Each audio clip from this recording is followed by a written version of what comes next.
Good morning! December 29. Andito pa rin kami, pang ilang araw na namin? 4th day. Yun, nandun na, nag-uumpisa na sila doon sa dulo. Yan! Pakaway-kaway! Pakaway-kaway!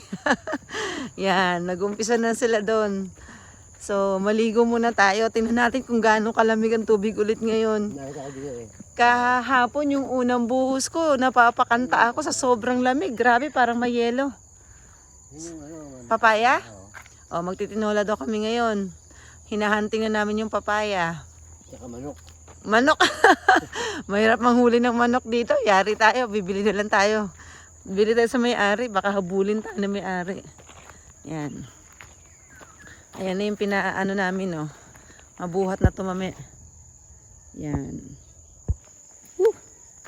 Alas 7 na, di ba pa? 7 o'clock na. Pero bakit dito sa probinsya, ang 7 o'clock, madilim pa?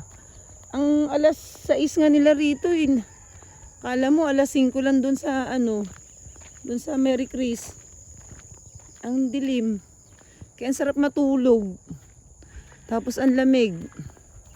Oh, ayan oh. Oh ha? Ay, chicken. Pwede ka ba? Yari tayo sa may-ari.